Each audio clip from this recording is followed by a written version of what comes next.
Welcome, or hopefully welcome back to another episode of Reliability Matters, the podcast dedicated to all things reliability in the electronics manufacturing industry. Today, we're continuing our dive into the world of contract manufacturing, a vital piece of the electronics ecosystem. Joining me are two industry leaders who know this space inside and out. First, we have Daniel Stanphill, SMT Process Engineer at Aurora Boardworks, and alongside him, Sean Kincaid, President of K&F Electronics. Both Daniel and Sean represent companies that provide contract manufacturing services to a wide range of customers, helping turn design concepts into dependable, production-ready circuit assemblies. In this conversation, we'll explore what makes for a successful relationship between contract manufacturers and their customers. We'll talk about the types of customers they look for, the challenges they face in today's manufacturing environment, and the common mistakes that can derail a project if not addressed early on.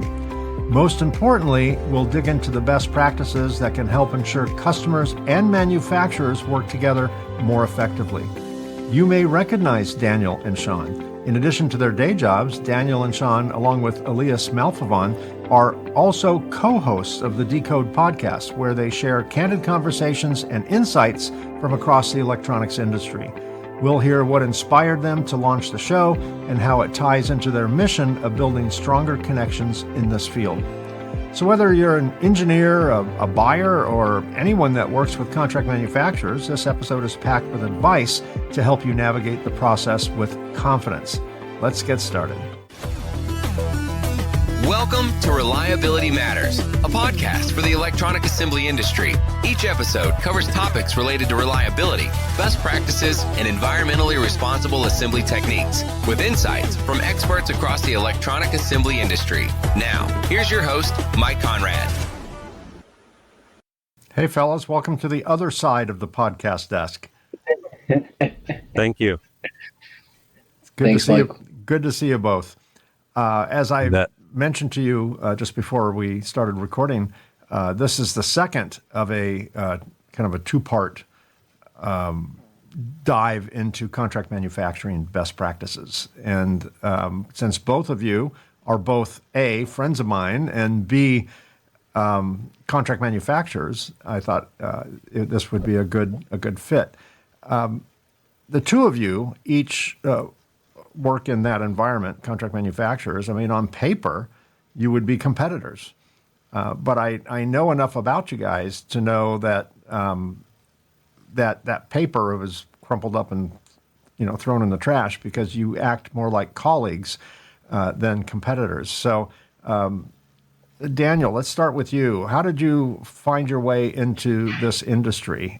You were either convicted of a heinous crime and you had a choice to go to jail or work in the electronics assembly industry, or this is something you were dreaming about when you were a child, or fill in the blank.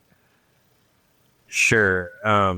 I'll neither confirm nor deny some of that, but the nice thing about being on this side of the mic is actually, for us, it's going to be no different than doing our own podcast, because it's the same level of preparation that we do, whether we're hosting or guests with no idea what the content will be. So we'll both be very natural in this. But the way I found it was definitely by accident. I was running my own business in construction, housing construction, and painting houses, and things were slow in the wintertime, and my father-in-law, who lived in town, happened to let me know about a job posting he had seen at this place. I'd never heard of it, didn't know what they did. I kind of looked him up and was like, well, whatever, steady paycheck through the winter is pretty much all I thought about it. And then I came and did an interview, and the second I walked through the plant floor, like, I was just pretty much captivated by all the machinery I saw running and what it was doing. And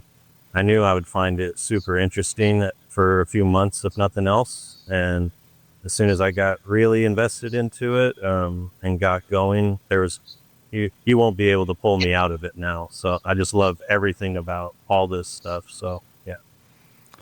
Well, very good. I have a similar path. I knew nothing about electronics when I dove into the electronics industry way back in 1985.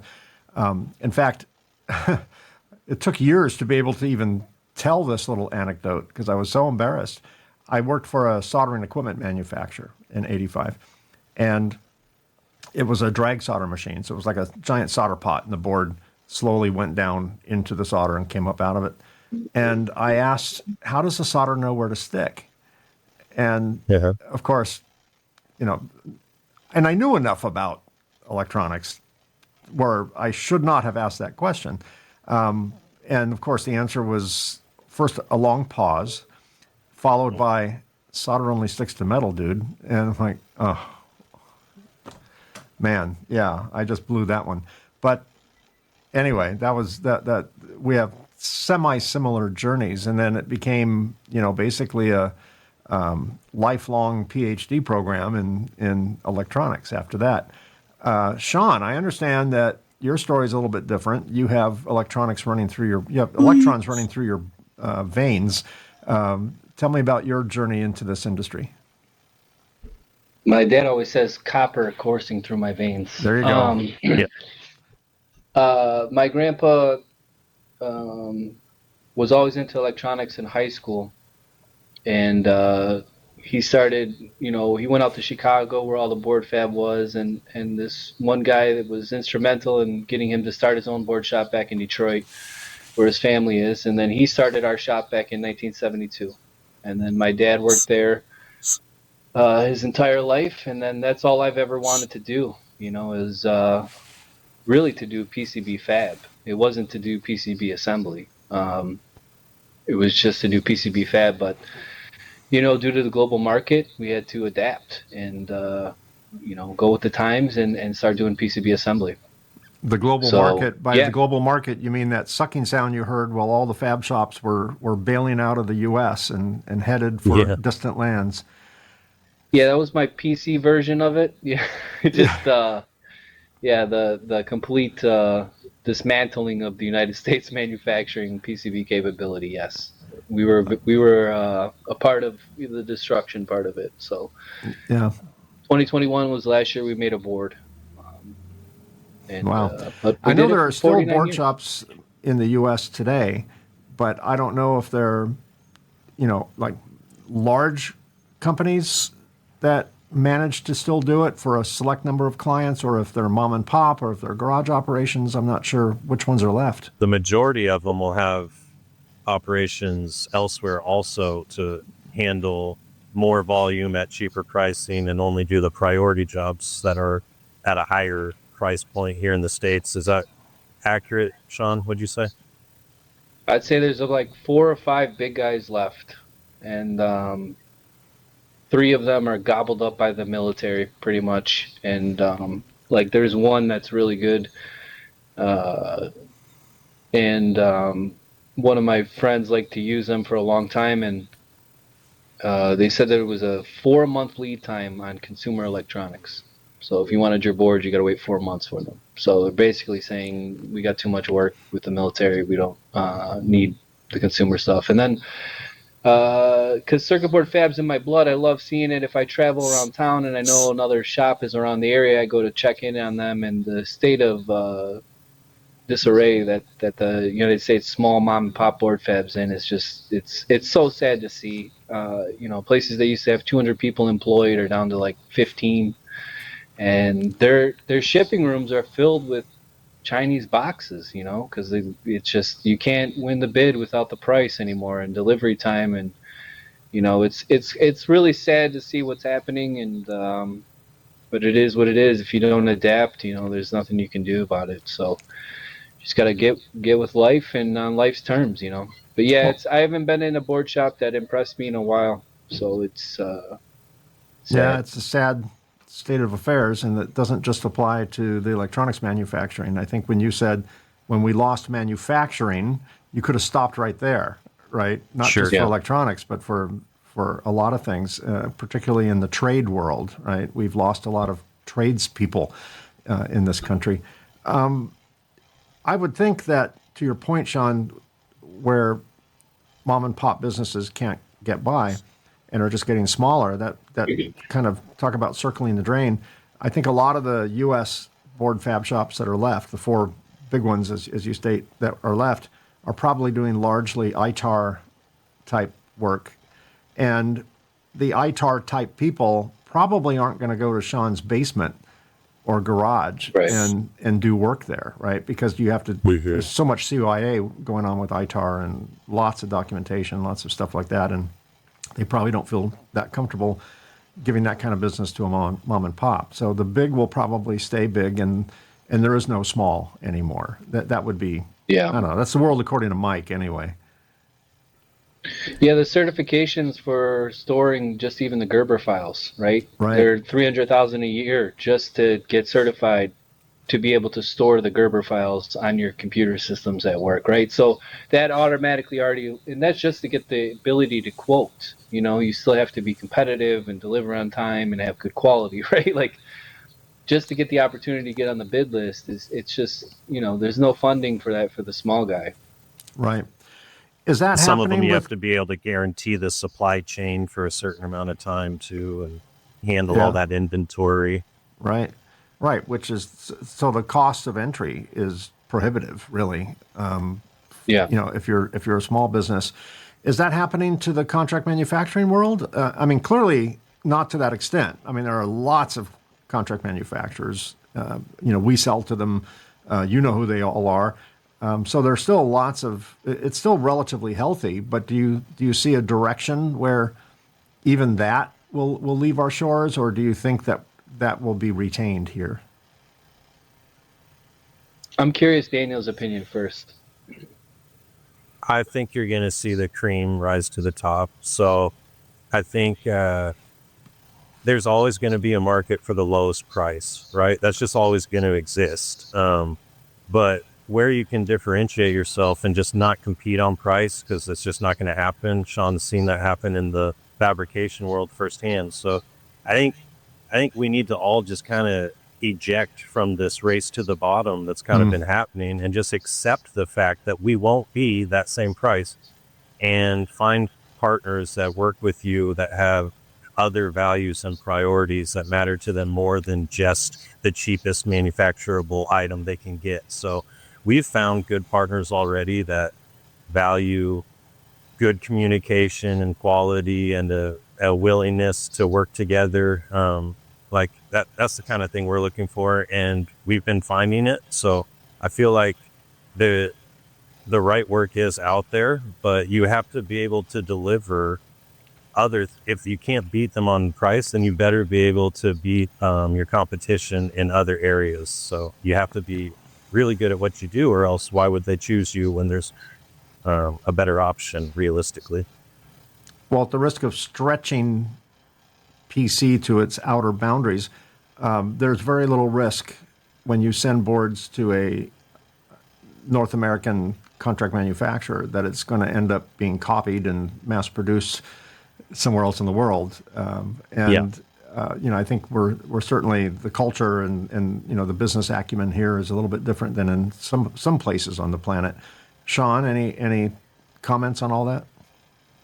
Well, I lived through it with PCB fab. So to think that it wouldn't happen to PCB assembly to me is ignoring history, right? So that's why I focused on getting ISO 1345, my medical certification, as well as next year we're going to try to go for AS 9100, and then after that would be military. So I'm going to focus on, because I truly believe once Asia gets better at communicating with bombs and components and stuff like that, it's a wrap for this industry. Because PCB fab, you send them the Gerbers, they send you the boards, right? When you send somebody a bomb, there's very rarely where every part's available and every part description matches and they can source it the same way we can source it.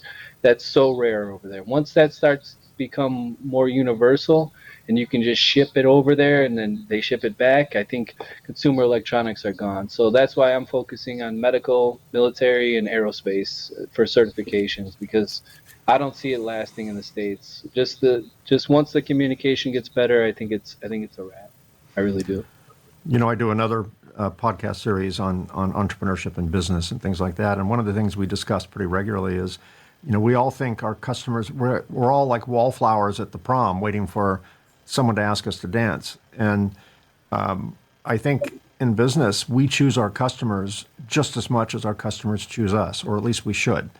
And you're right. There's no sense starting a race to the bottom. When I started my company 33 years ago, I did a survey of competitive products, and it was a price survey.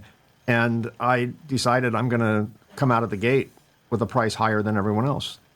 And that's part of the business philosophy. If you're going to fail, fail fast, right? And I knew that if I, undercut my competition by 10%, they would lower their price, by more than that. And then I would lower my price, and then they would lower their price. And next thing you know, no one's making any money. And if we don't make a profit, if you don't make a profit, that actually hurts the customer because you're not able to support over years your customer. You're not able to provide value added. You can't afford the added part of it. So there is something to be said for making a decision to purchase based on all-in value, not just piece price.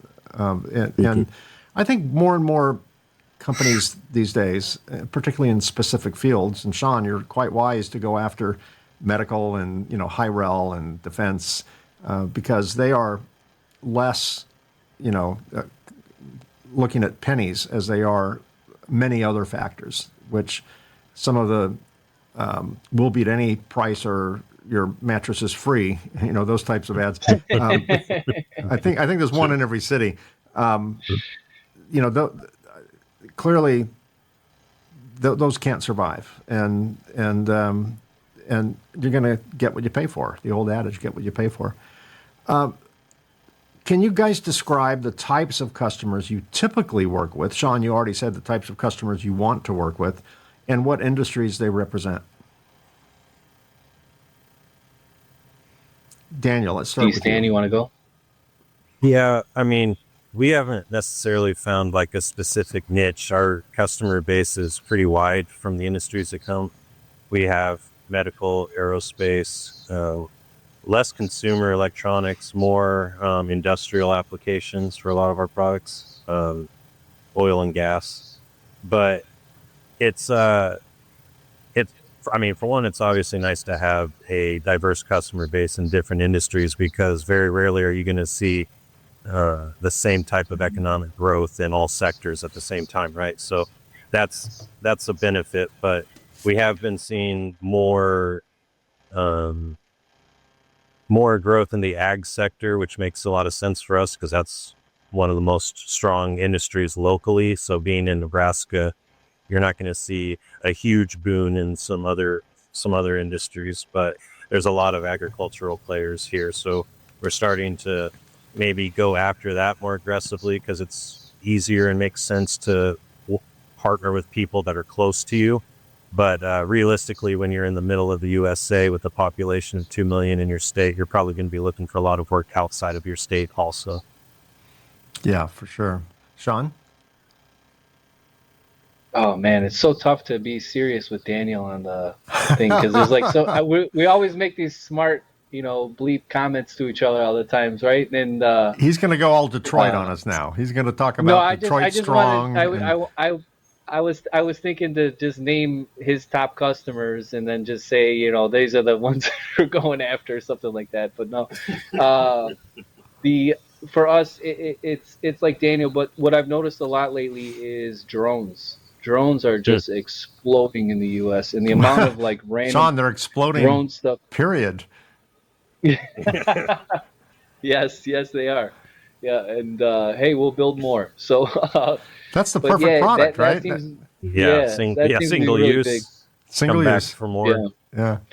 Honestly, for us, the RV market around here and automotive market is it's a huge. My biggest runners are all RV stuff. For the most part, it's wild. And then we have a couple of standard ones and stuff like that. But in the RV ones we do is actually it's more of a Bluetooth lock for the RV. So, you want to unlock your RV and you pull up the software and then you type in the code or you can use your finger to press the buttons and it's a really same kind of technology.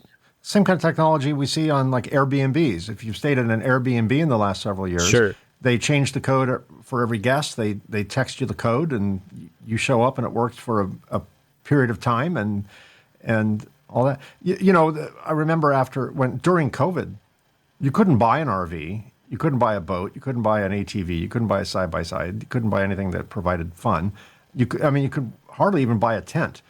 Everyone had nothing else to do, so everyone was out, buying toys. Yeah.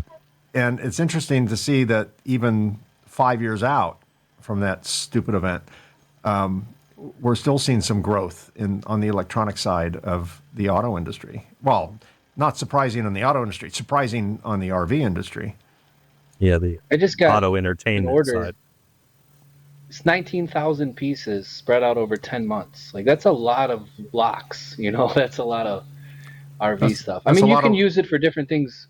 That's a lot of Winnebagos and Provos, It's Yeah, that's a lot. So, hey, they keep it coming. So, I did notice though that, because that's been our staple for like 5 years.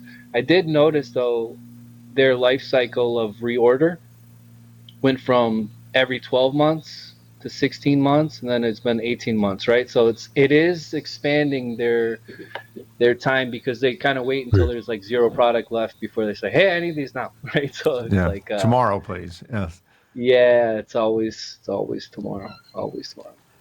What qualities do you guys look for in an ideal customer or a customer partnership, and why do those traits matter? Sean, somebody who. Oh, okay, Daniel, let's start with you. That's fine. Sean can start if he wants to. All right, Sean, go with you. God, it's so hard, Mike, because he has this line where he always says, "Maybe we're not a fit." So I'm just I just wanted to say that out there.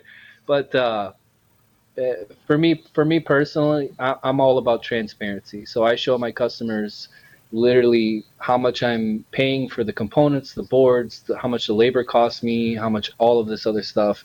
And I want that same type of transparency back, right? So let me know your budget on the project. Like, I don't want to play this back and forth margin game and all this and that. To me, that's ideal, where we can, come together on a term where I'm not retiring off of this and you're not retiring off this, but we're both not broke, or one of us is broke. And for me, just that level of transparency is huge. That's what I look for the most. And for me, the constant communication and then pressuring and stuff like that, I don't really care for. Like, I have this one job, and we put the due date on it as a certain day, and then they're calling me asking me why it hasn't shipped yet, and I'm like, well, it's not due until that day. What do you want me to do? Like, this is what we quoted, right? If you wanted to, a day or two sooner, then quote that, take that price, right? Like, so just stuff like that, basic communication, and just let's make money together. Let's not just try to, mark it up over here and mark it up over there, and then beat me up over 10 cents and stuff like that. And because I want to pay my employees a good wage, I don't want to have to give them a small wage and then reduce my quality or anything like that. So communication and just open and transparent. Daniel, what qualities do you look for in customers? A lot of what he said. I mean, communication's important. I think it's important that the customer understands why we need the things that we need. We need the full, like, every bit of customer information helps, so we can get the bill of materials, the schematics, drawings, anything useful towards building a reliable assembly to their specs. Like, you don't want any surprises once you're done, right? You want to have as much information on the front end, and it needs to be on equal footing. Like, we are providing them a service that helps them, we're providing them a service, building the assembly that helps them sell their product. We want it to be a win-win relationship where they're happy and we're happy, and we're working together to achieve an outcome that serves both of us. So that's what I like, people that are willing to communicate early in the process. Like, if there's any chance that we can get involved while you're still in your design stage and filling out your BOM, that's even better.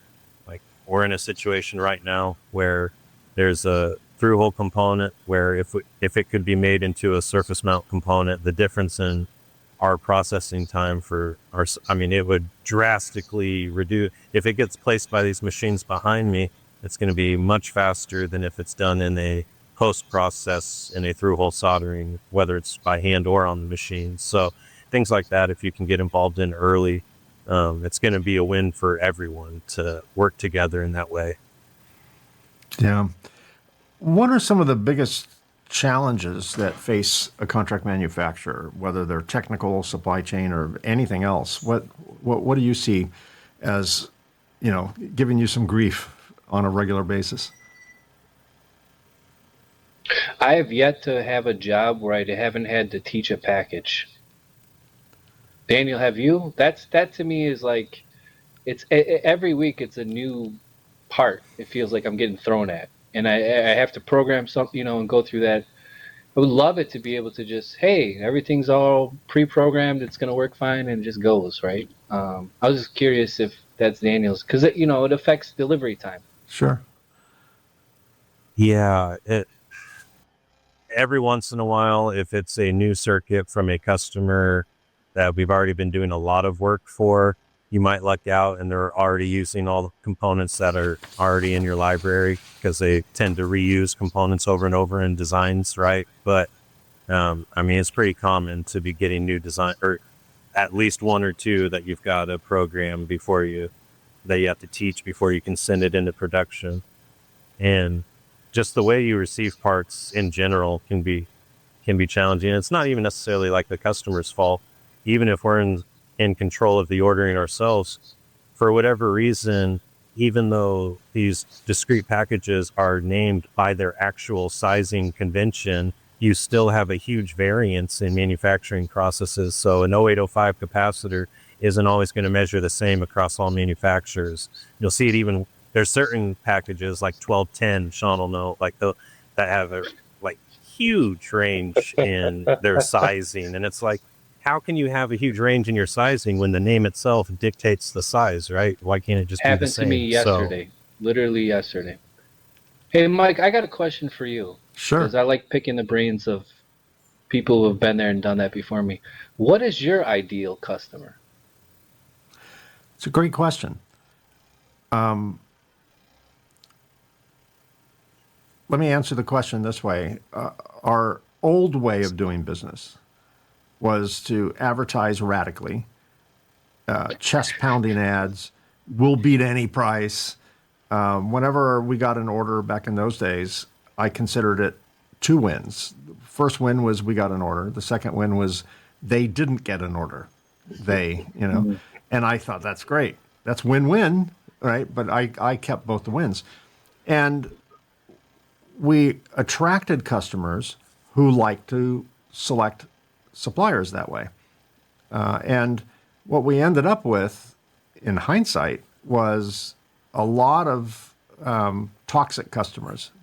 The people who bargain for the best deal, who put price over everything, regularly are your most needy customers. They, as you all know, we sell, complex equipment, not as complex as pick and place, but, for the cleaning world, it's not your mama's dishwasher, right? It's pretty complex. Right. And it requires, a certain amount of maintenance and care and proactive stuff and good communication between the manufacturer and the user, and the other, collaborative companies like the chemical companies and all that stuff. And the types of customers that just buy on price, maintenance was never performed, communication was terrible. And anytime something happened, even outside of our normal warranty, we would be pressured into, just fix it. I'm not going to pay a dime, just fix it. And we realized that it was our marketing strategy, our advertising strategy that was attracting these people. And when we switched several years ago, or more than a decade ago, when we switched to more of a conscious marketing effort where we just, we switched all our ads, our braggadocious chest-pounding ads, that were not far off from saying we're the best and they all suck. I mean, that's pretty much what our ad said. And we switched to an education model, and we just started, providing valuable non-commercial content. We started attracting a whole different level of customer. It wasn't our intent. We didn't think that would be the result. We just figured we'd still attract the same customers, just more of them.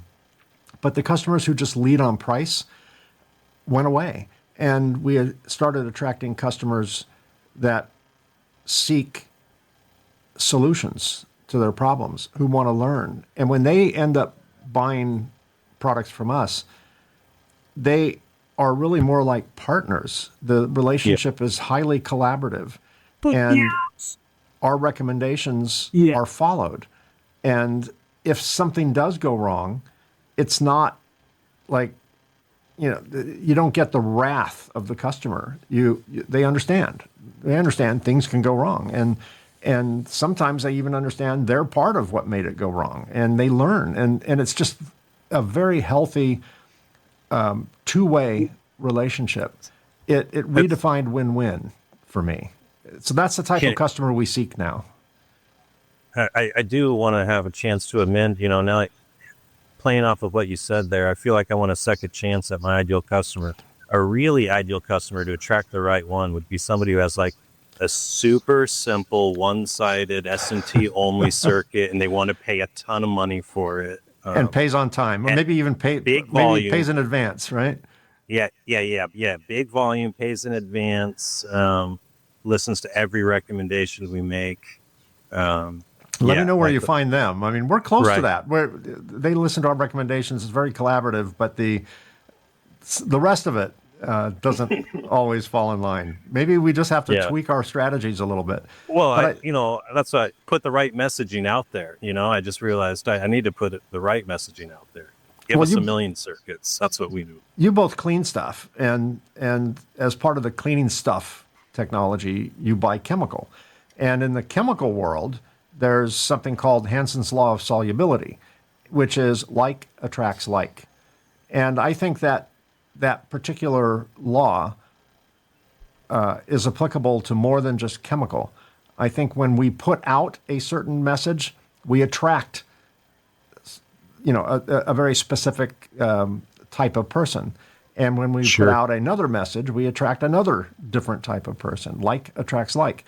And if we can figure out how to be like someone who just wants to pay everything, in advance and only give them simple work and never have a warranty claim, I don't know. Let me know what that message is. But I think that the more a customer collaborates with their supplier and communicates, more importantly, with their supplier and becomes part of the solution with their supplier, the better experience they will have, and certainly the better experience the supplier will have, and they'll have more time in the day to service their customers who really need service, rather than trying, taking a deal they didn't make any money on and then spending more money just trying to keep it.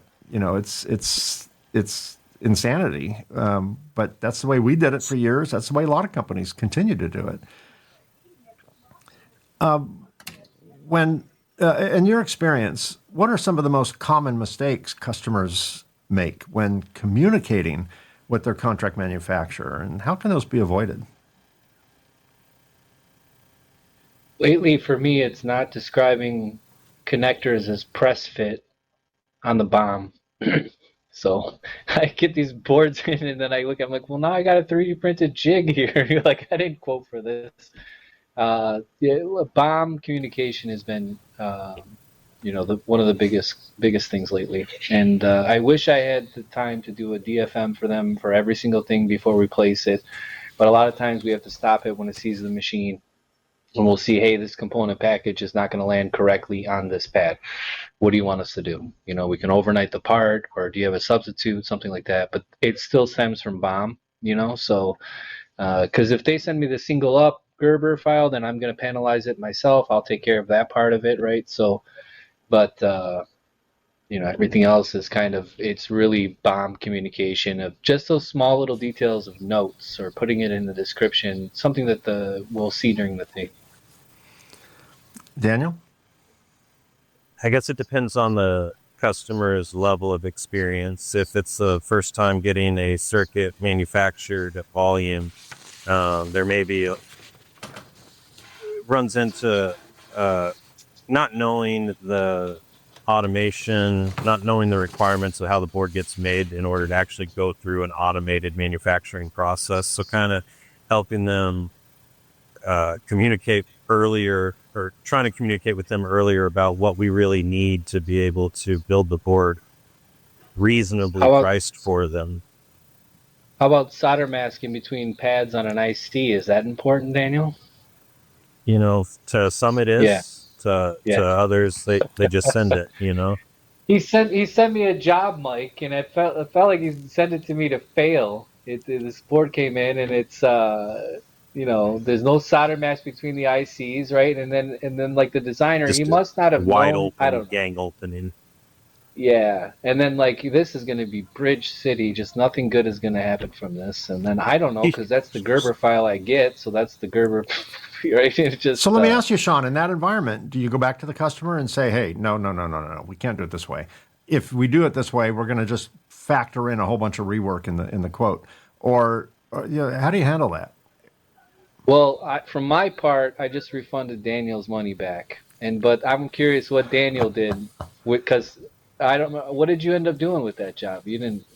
Well, this ended up changing how we do things, actually, coincidentally. It's funny that you brought up this little. So it's it used to be that we would rely on the fabricators to make adjustments as needed, send it back for review, and we would okay anything, because you don't always get, Sean will be able to attest to this, you don't always get the cleanest design files from the customer. And so now we actually do our own thorough review before it gets tipped off. And then they still may find something else because every fabricator has their own capabilities. So they might make slight adjustments here and there and get it approved based on that. But for the most part, in the past, we were just counting on it getting caught by skilled fabricators who cared about the quality of the boards they're sending their customers. But, counting on other people to do your work for you will can potentially leave you open to a blind spot. So it was actually a good experience for us and helped us kind of make our processes more robust and create better communication between ourselves and whatever board supplier we choose. How do you see the contract manufacturing industry evolving over the next 5 to 10 years, especially with trends like reshoring, automation, sustainability, miniaturization, UHDI? I mean, I can throw 1,000 different, situations out there. Well, you have to evolve, or else I think you'll probably end up in Sean's version of the future where we all die off. I think you're going to have to, if you're not going to be able to learn how to place fine pitched ICs and BGAs with 0.3 millimeter pitch, whatever, all these complex packages that they're coming out with now. If you watch a DLE presentation, it kind of, as an assembler, it makes you want to just crawl under your sleeping bag somewhere and just hide. But, you got to wake up and face it somehow. So I think going to different conferences, upskilling your own abilities and knowledge and staying current with how these processes are getting solved by the industry's leading experts kind of allows you to copy and mimic their processes and hopefully get the acceptable high reliability results you need. Sean? I think we've seen the future at Apex. To be honest with you, Fuji, right? I think they are what's going to be the future where everything is Those automated.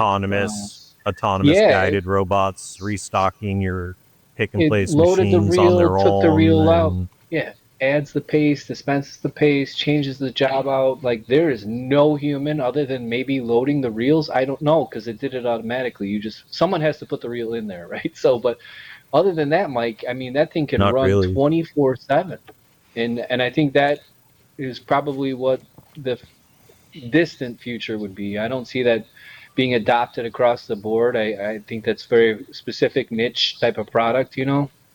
someone who really trusts Skynet, right? To just go completely off the walls, right, and just let it run. And but I think that's the future. It's kind of at this point, it's the smallest scale of a 3D printed PCBA that we could have. It's full automation from printer to reflow, and continuing just going on from that. It's a little scary because there's not much human involvement after the programming part of it, but I think that's the future. I really do. Well, we've all heard the term "lights out factory," and I don't think that is literally what we're going to see.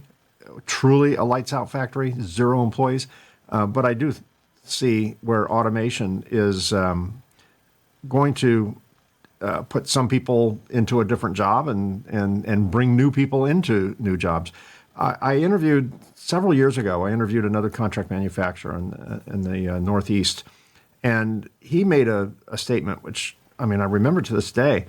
And I was asking him about the competitiveness between like Asian CMs and American CMs, and his point was because the Asian CM labor cost was so low, and he came right back at me and said, his name was Patrick Stimpert, and he said that if labor is your concern, you might as well get out of this business now, because if you can automate, and that's what he did, lots of automation, particularly with inspection.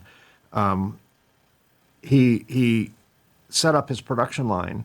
Instead of a linear production line, left to right or right to left, he built a figure 8. And it made sense, where everything that the assembly would need in the stage of manufacturing it was at had all the peripheral inventory and equipment right there as it needed it. And one side of his building was incoming, one side of the building was outgoing, because that was more efficient. And he invested millions of dollars into automation. And his point was, the Chinese, the Malaysians, the Mexicans, name your country, we all pretty much buy equipment or have the opportunity to buy equipment that all cost about the same amount of money. So the cost of the equipment is about the same. Labor costs are low, but if you can reduce labor to the point where you can't get beyond it, like someone has to load the reels, for example, then there's no reason we should not be way more competitive than we are. And I think he even suggested that we can be exactly as competitive. Maybe, I don't know enough about it, but that was his point, that you put it into automation, and then you also make money by not spending money. And he has a zero escapes policy and a very low or to zero rework policy. So he has a lot of SPI equipment, he has AOI equipment to make sure that things don't escape, and to do his best to make sure there's no need for rework. And if you think about it, that's an erosion of your profit, right?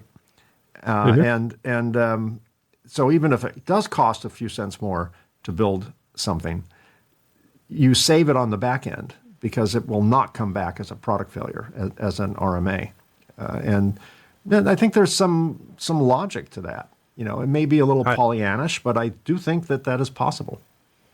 I also think it's everyone hears automation and just automatically goes to this place of fear where it's, oh, my job's going to get replaced. It's just the instant fear. But I think Sean will attest to this also, that every single time we've added more automation and more equipment, we actually need more people. I mean, our efficiency goes up overall, so we can get out more with less people needed per piece per se, but overall you end up increasing your throughput to the extent you still need more people for all the other processes. I mean, so far we aren't looking at automating every single process involved from start to finish. So by adding automation in certain areas and increasing your throughput, overall you're increasing the overall demand of your entire workforce. So maybe you shift people around, or you have a new need you didn't have before, and you might not even realize it until you implement a new piece of automation. But we've seen growth in our headcount as we've added equipment and automation. So it's only augmented in a positive way for us. Yeah. If you think about the Industrial Revolution, the invention of the steam engine, electricity, telecommunication, computing, automobiles, how many people lost their jobs? Tons. I mean, if you were a blacksmith when Henry Ford built his factory, you saw the writing on the wall, and people aren't horseshoeing their horses anymore, or to that great extent. Yet, with all of the progress we've made in automation, we still have, we have 320 million people in the U.S. and about a 3 to 5% unemployment rate. There are just as many people, if not more, working. There's a labor shortage right now, right? And we've had 150 years, 200 years of rapid invention and automation. And so I understand the fear. And someone will lose their job, and someone will have an opportunity to get a new skill. I mean, we can't avoid automation just because the blacksmith wants to shoe a horse, right? I mean, you can't say no cars because, we want our job shoeing horses. If we didn't have automobiles, we wouldn't have as much automation as we have now, and marvelous things coming up. Let's talk real quick about your side hustle, the Decode podcast. Both of you, along with our friend Elias, started a podcast. About a year or two ago, something like that. 1 year ago, yeah. You're on what you call Rev 2, which is season 2, and I love the fact that you can tell what industry you come from when you use Rev. What inspired you to start the show, and what's the vision behind it? I'm curious, Daniel. I want to hear it from Daniel. What inspired us to start the show? Well, it's frustrating to have to admit that it was Sean's idea, but I guess it works out because he was practically begging me to do it. So I was. And no, but in all reality, like, we started it out because we were having these conversations amongst us, and we recognized we're having like serious in-depth conversations daily about how to solve assembly challenges and the things we're seeing and facing.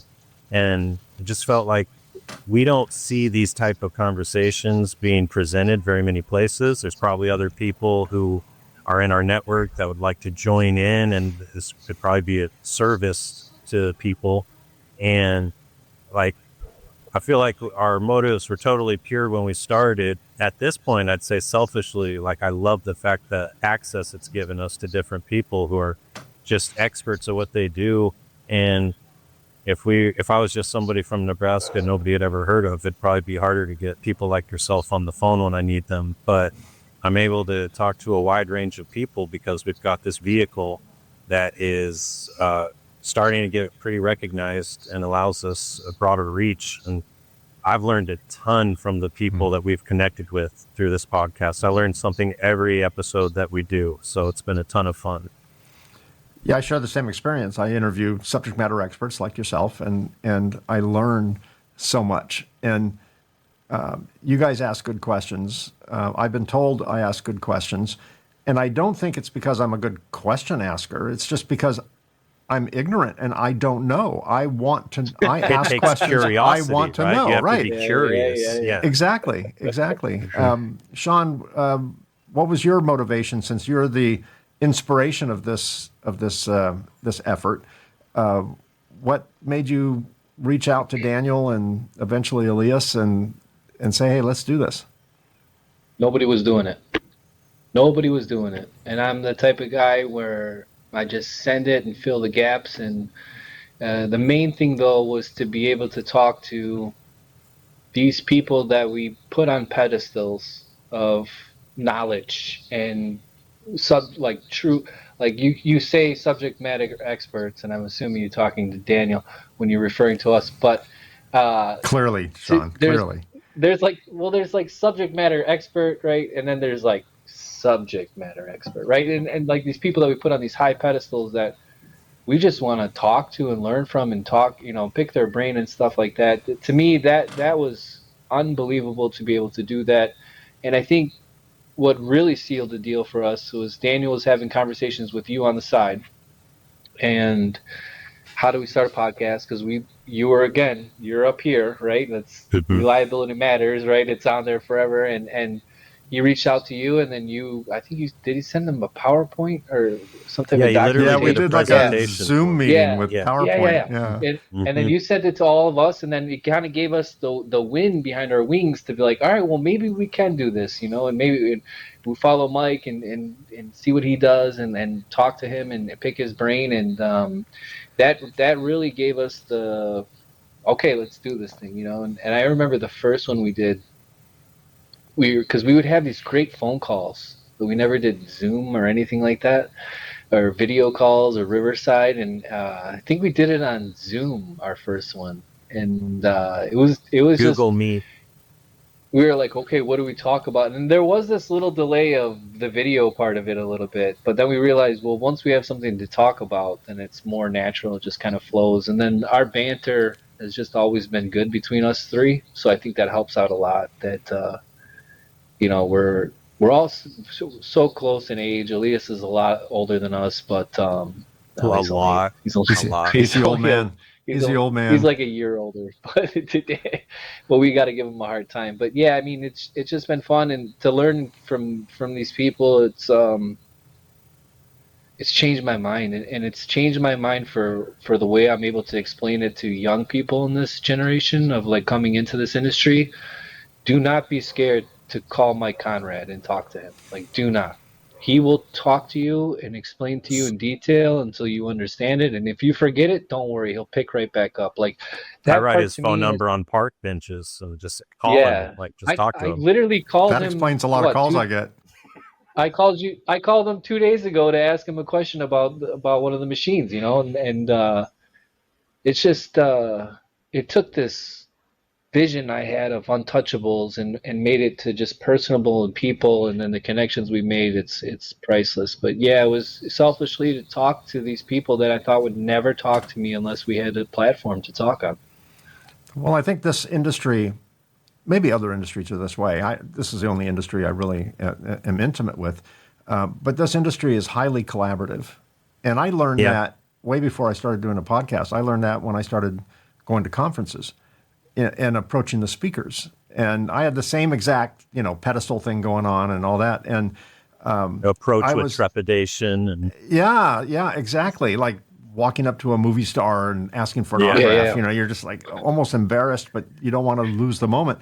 I was that way with knowledge. And one thing I am constantly amazed, 40 years in this business, and I'm still amazed that when I go to a conference, I'll see 3 competitors in the same technical session, one after the other, present very valuable information with their competitors in the audience. And there is a very low, if at all, sense of guardedness and competition.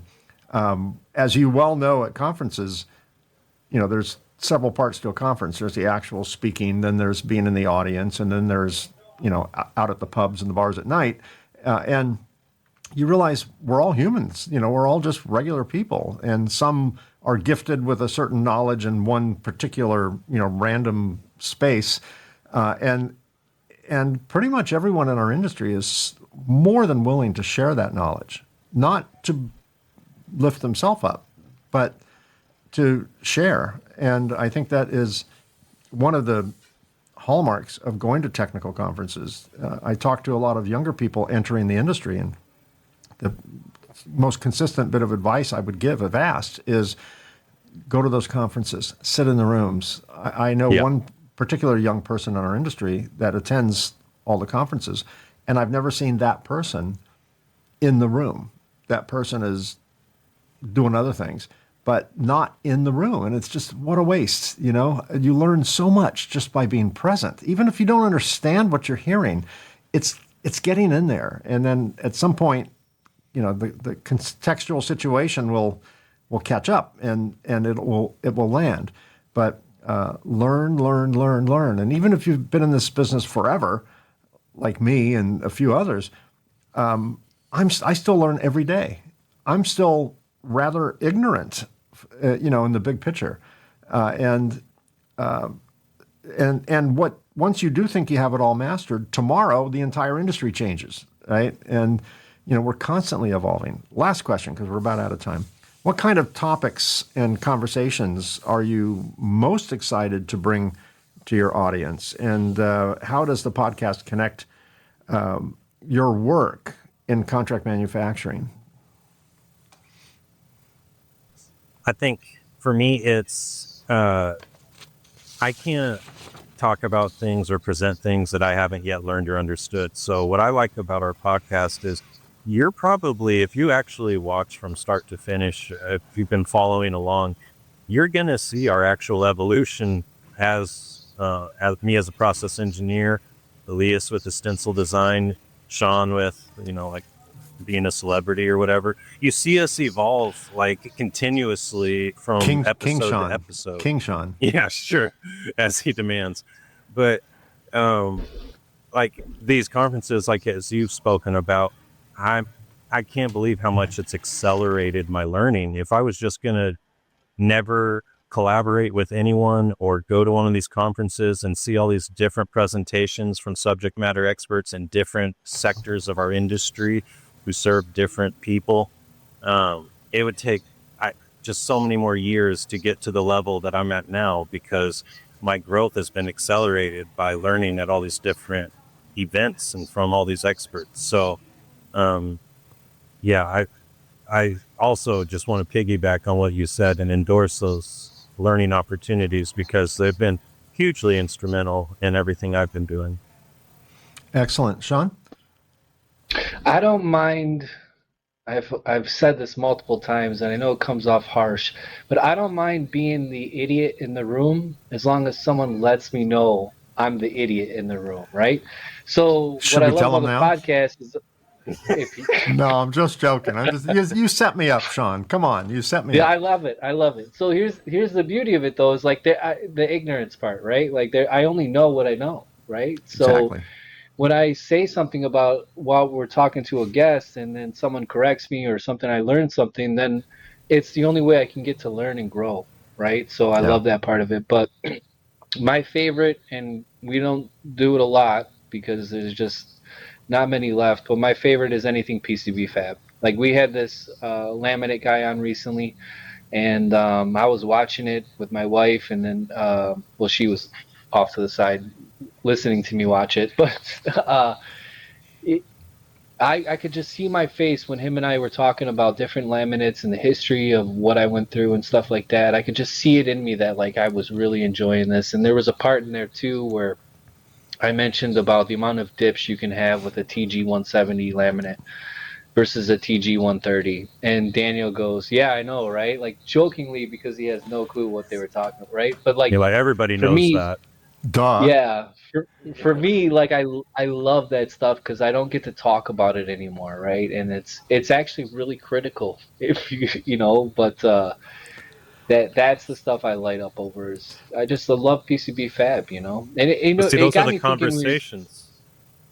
When you were Sorry, thinking about go like ahead. the horse guy with the blacksmith, right?